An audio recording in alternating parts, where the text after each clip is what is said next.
Hello everyone and welcome back to my YouTube channel with another useful and informative video. So guys, in this video I'm going to show you how to fix your request could not be processed.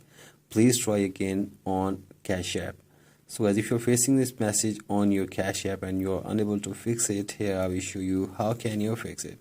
So guys, for that you have to simply watch this video till the end.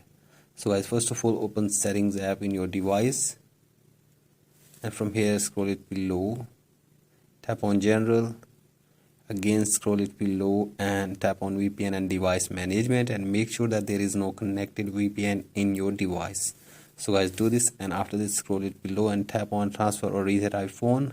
Tap on reset and reset your network settings from here for one time. So guys, do this, and after this check if the problem has been fixed or not, and if you are still facing the problem, then you have to simply go to your App Store and search here for Cash App. So guys, here it is.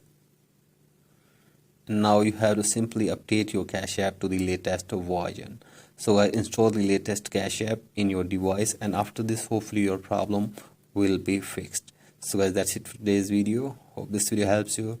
Please like and subscribe to my YouTube channel as well. Thank you.